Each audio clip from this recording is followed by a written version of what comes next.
Shalom saudara-saudaraku yang Tuhan Yesus kasihi dan yang mengasihi Tuhan Yesus. Terpujilah nama Tuhan Yesus yang memberikan kepada kita nafas hidup dan kita bisa berjumpa lagi dalam renungan firman Tuhan dan doa sebagai pengantar dan penguat untuk kita memasuki kehidupan di pekan atau di minggu yang baru saat ini. Dan bacaan firman Tuhan yang dilayankan saat ini terambil dari kitab Kejadian pasal 50 ayatnya yang ke-15 sampai dengan 21. Kejadian pasal 50 ayat 15 sampai dengan 21. Dan melalui bacaan firman Tuhan ini, saudara-saudaraku, saya coba membuat satu judul renungan, yaitu Teologia Ayam Bumbu Woku. Teologia Ayam Bumbu Woku. Namun sebelum saudara-saudara membaca firman Tuhan sambil menyimak akan renungan firman Tuhan saat ini, mari kita berdoa.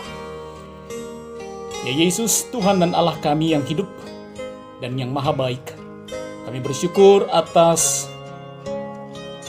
kasih karunia-Mu yang Engkau curahkan pada kami dalam minggu-minggu yang telah kami lalui. Saatnya sekarang atas anugerah-Mu kami akan menjalani kehidupan di minggu yang baru. Untuk itu kami mohon kuasa pengampunan-Mu dan penguatan-Mu ya Tuhan bagi kami, agar kami mampu menjalani hidup di minggu yang baru ini dengan penuh hikmat-Mu serta tuntunan kuasa Roh Kudus-Mu. Di dalam nama Tuhan Yesus yang adalah firman yang hidup, kami berdoa dan bersyukur. Amin.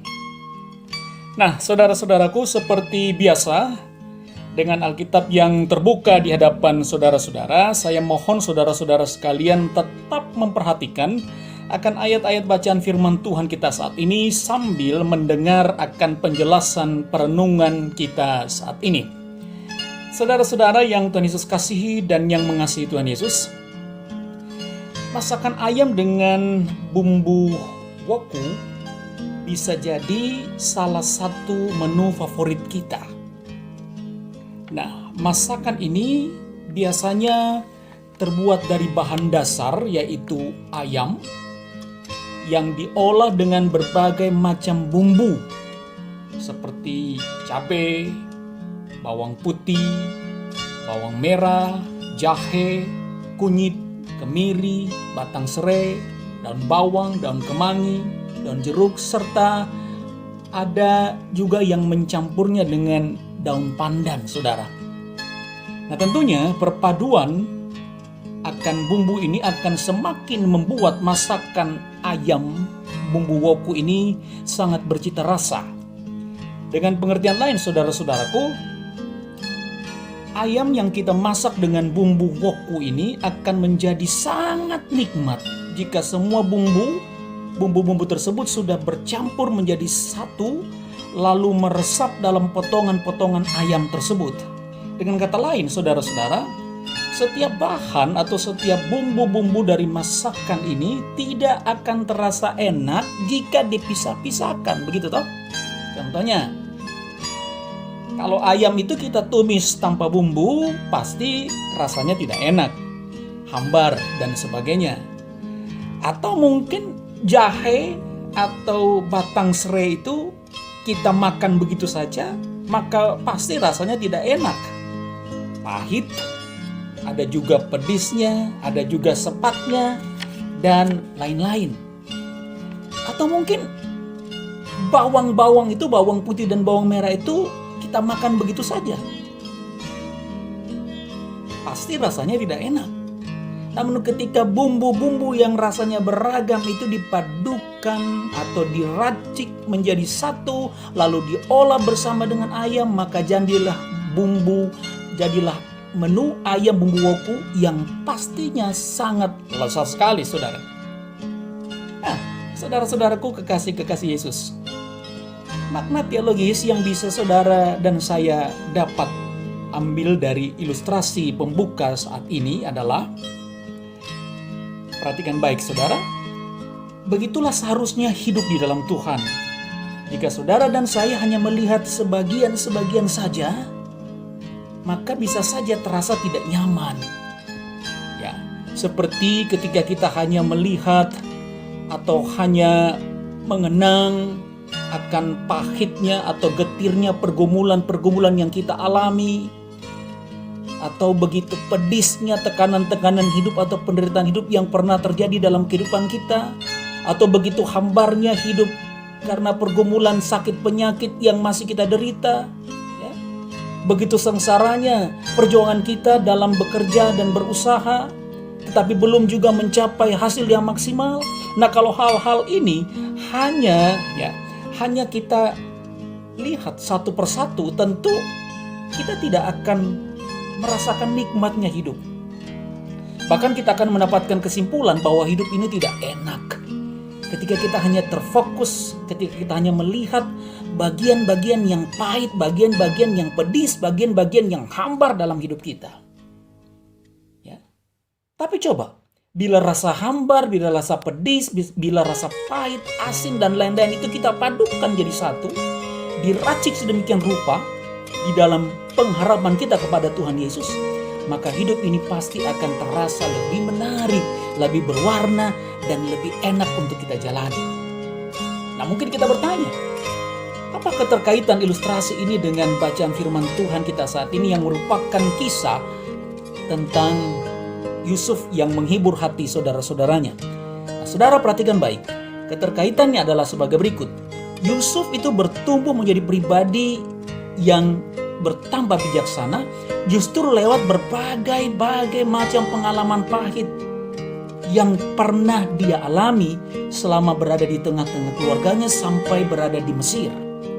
Ya. Dia dibenci oleh saudara-saudaranya. Dia dijual ke Mesir.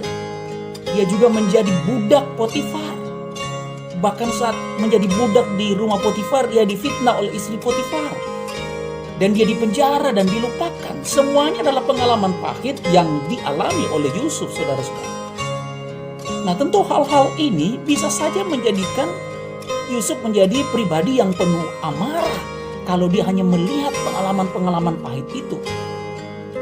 Dia bisa saja menjadi pribadi yang penuh dengan sikap benci dan dendam kalau dia hanya melihat ke belakang, dia hanya melihat sisi-sisi pedisnya atau sengsaranya kehidupan. Tapi saudara-saudara, Yusuf tidak demikian. Yusuf belajar melihat hal itu sebagai cara Tuhan untuk memelihara dia dan menjadi rema bagi Israel demi menggenapi janji-janji Allah kepada Abraham. Nah, saudaraku umat Tuhan, mungkin tidak terlalu berlebihan kalau saya menyatakan inilah yang saya sebutkan elogia ayam bumbu woku. Dan jika mau kita ibaratkan, maka hidup saudara dan saya ini ibaratnya sejenis masakan yang lezat dan nikmat seperti masakan menu ayam bumbu wok. Ya, jangan kita hanya melihat sepenggal-sepenggal saja dalam perjalanan hidup kita. Jangan kita hanya berfokus pada sisi buruk, sisi pahit, sisi getir, dan kerasnya serta hambarnya pengalaman-pengalaman perjalanan hidup kita di bulan-bulan yang lalu atau di minggu-minggu yang lalu. Sebab hal itu hanya akan membuat saudara dan saya merasa putus asa dan tidak lagi bersemangat untuk memasuki dan menikmati perjalanan hidup di minggu yang ada di depan kita. Jika hal ini kita lakukan, saudara, maka itu berarti iman kita adalah iman yang mati, iman yang tidak bertumbuh.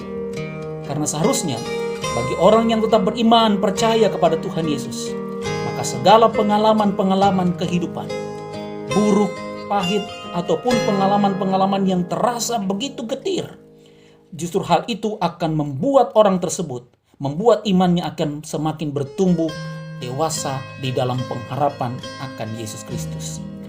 Ingat saudara-saudaraku, yang tadinya begitu pahit, yang tadinya begitu pedis dalam hidup kita, yang tadinya begitu getir, begitu buruk, begitu hambar, yang pernah terjadi dalam perjalanan hidup di minggu-minggu yang lalu, sejatinya hal itu adalah cara dari Tuhan yang sedang meracik atau meramu kehidupan kita untuk menjadi indah pada waktunya. Sebab Tuhan Yesus adalah sang arsitek yang agung, atau boleh dikatakan dia adalah sang koki yang handal dalam perjalanan, dalam meracik kehidupan saudara dan saya, yang akhirnya pasti akan menjadikan kehidupan kita sangat enak atau sangat indah untuk dinikmati. Tetaplah berharap, dan bersemangat agar kita tidak tiarap, tapi tetap kuat. Tetap berharap dan bersemangat agar kita tidak tiarap, tetapi tetap kuat. Amin. Mari berdoa, saudara. Bapa yang baik, terima kasih atas manis pahitnya kehidupan yang telah kami alami di minggu-minggu yang lalu. Kami bersyukur karena pahit getirnya hidup di minggu-minggu yang lalu. Hal itu hanya terjadi dalam hidup kami. Tapi hal-hal buruk itu tidak Engkau izinkan, tidak Engkau biarkan menghilangkan nyawa dalam kehidupan kami. Karena itu Tuhan, ajarlah kami dengan hikmat-Mu menjadi pribadi-pribadi, menjadi keluarga-keluarga Kristiani yang tetap bersyukur, berharap kepadamu dalam setiap keadaan dalam hidup kami. Yakinkan kami bahwa hidup kami di dalam kuasa-Mu, di dalam racikan-Mu akan indah pada waktunya.